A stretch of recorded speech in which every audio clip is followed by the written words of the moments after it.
I'd expected to be traveling alone with Sam DeCare in a small caravan. The clever little merchant was full of surprises.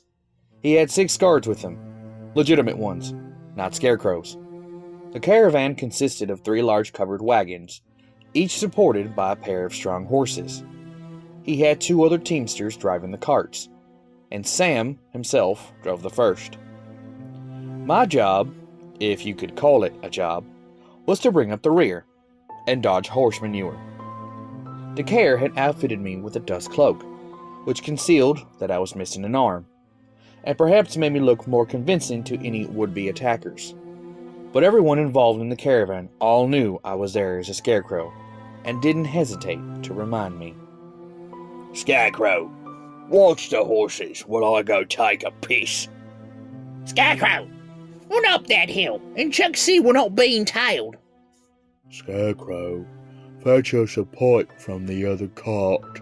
Scarecrow, don't touch my stash, or I'll have your other arm off. Scarecrow, Sam wants to see you. I jogged to the front of the caravan to see what else Samuel wanted from my life. We weren't exactly in a desert, at least not a desert as I thought of one. There were no cacti or rolling dunes of sand. It was simply a wasteland, where only twisted and desperate-looking plants dared to grow. Grass grew in spare patches, but for the most part, it was just a whole lot of nothing. How could a tribe of dwarves possibly want to live in such an inhospitable environment?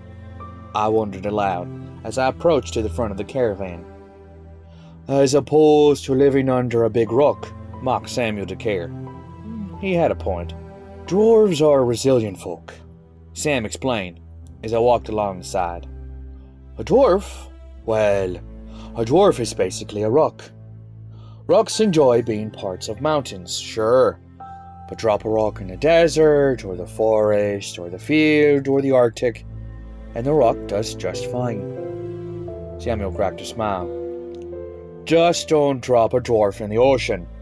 Poor bastard will sink like a stone. But still, I insisted, why live all the way out here?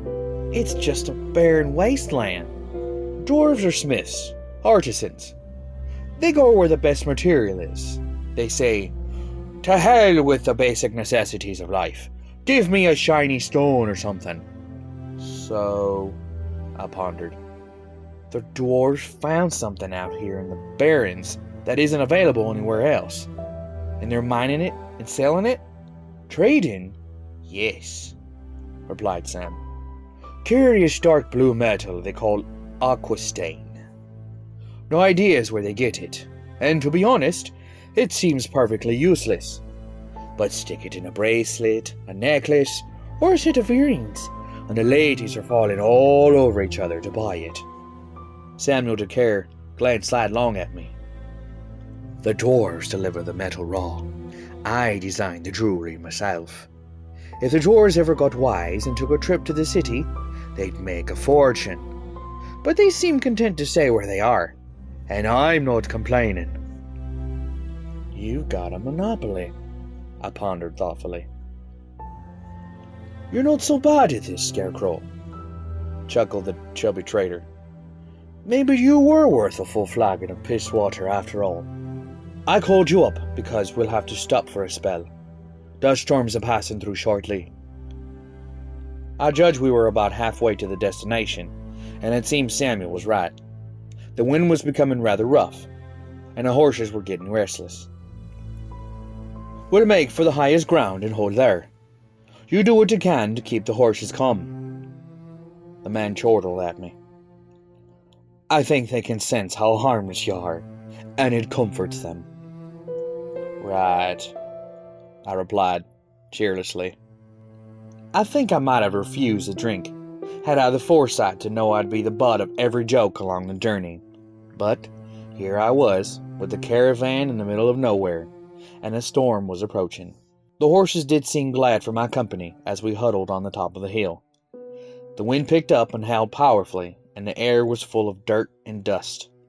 The storm was intense, but brief, and after about an hour and a half or less, it had dissipated.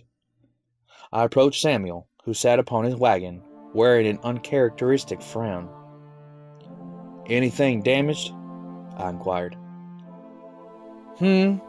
Oh, Scarecrow, it's you. No, nothing like that. Maybe something worse, though." He was looking far down the road. I could see a black speck moving swiftly. "One rider?" I asked with a shrug. "What's the big deal? You have a small army." Was all Samuel said in reply, and handed me a bronze spyglass. I accepted the tool and peered through it for a better look at the rider. A figure in a dust cloak rode on a dark horse and seemed to be coming in our direction. I was about to hand the spyglass back when I caught sight of another dust cloud. A second rider, similar to the first, was also approaching from a different direction. I swung the spyglass slowly in an arc. Another third dust cloud. A fourth. "How many do you count?" asked the trader with concern. "4, I replied. "And there could be more we don't see." The trader agreed grimly. "Clever. They use the storm as a veil to get on top of us. We must use what time we've got left to prepare." Samuel DeCare ordered the wagons to form a triangle at the top of the hill. I stood nearby, gripping my dagger in my good hand, my missing arm concealed beneath the dust cloak. I hoped I looked dangerous. "Your weapon isn't much, but I guess it'll have to do," worried Samuel. "Does it have a name? All good weapons should have a name." Thought about it for a moment, and then I gave a chuckle. "Toothpick," I said. "The blade is called Toothpick." Samuel smirked. "How appropriate. Get in your position, or let us hope you don't need to pick any teeth today."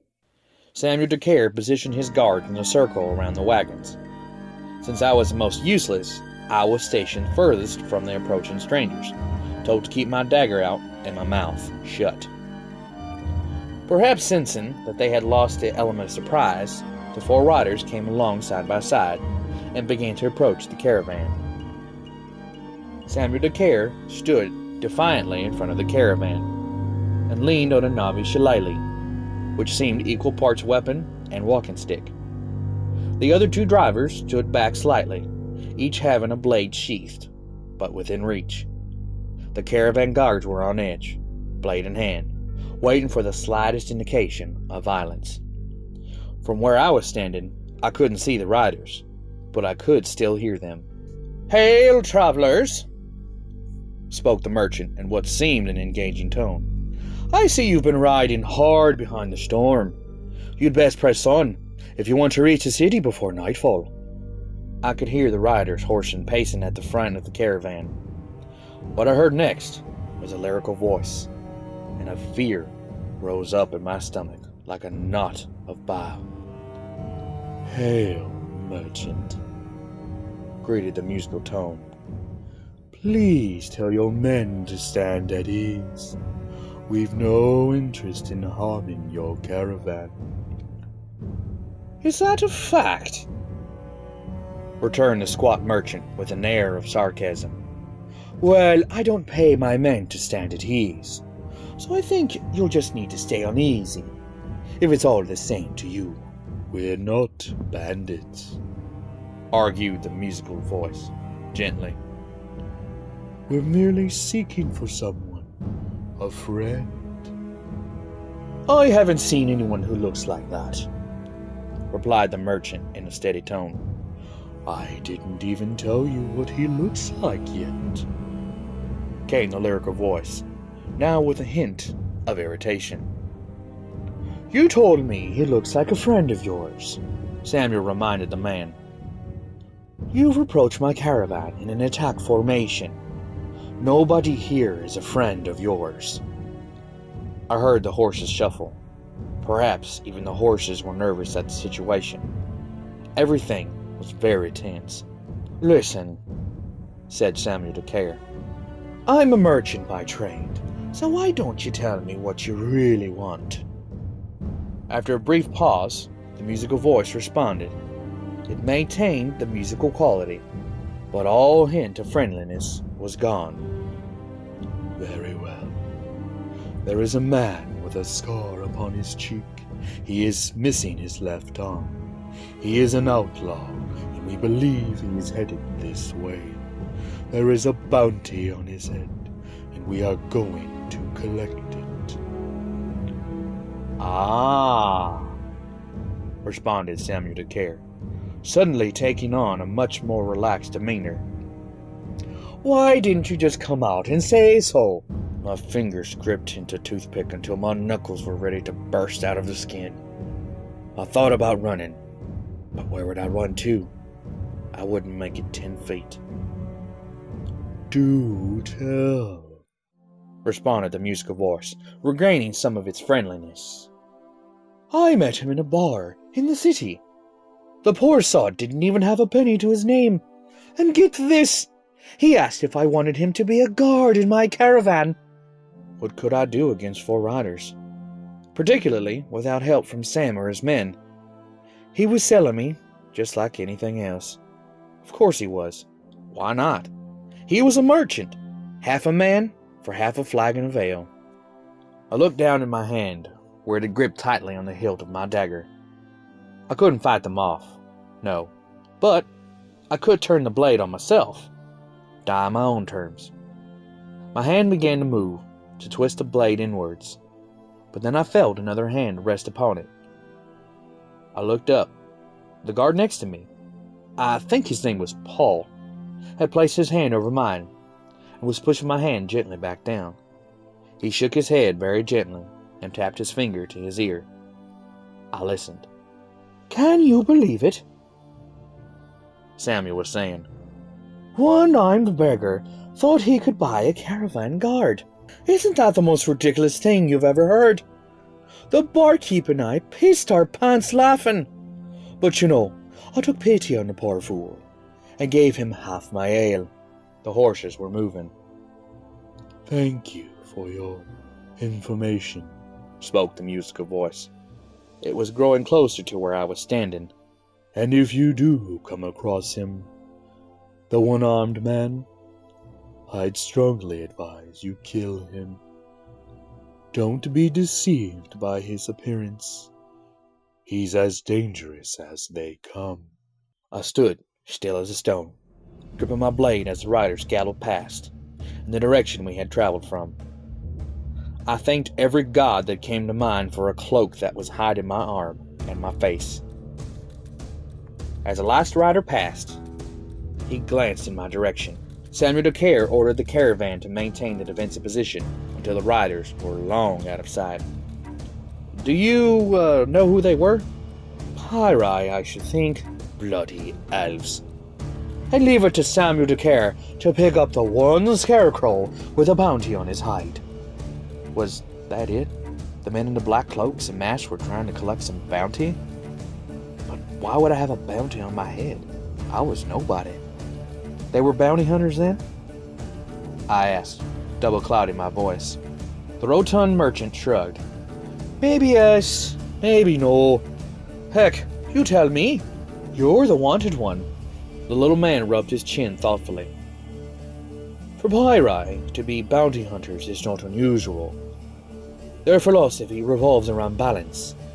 They figure a bounty hunter restores the balance by eliminating the source of imbalance.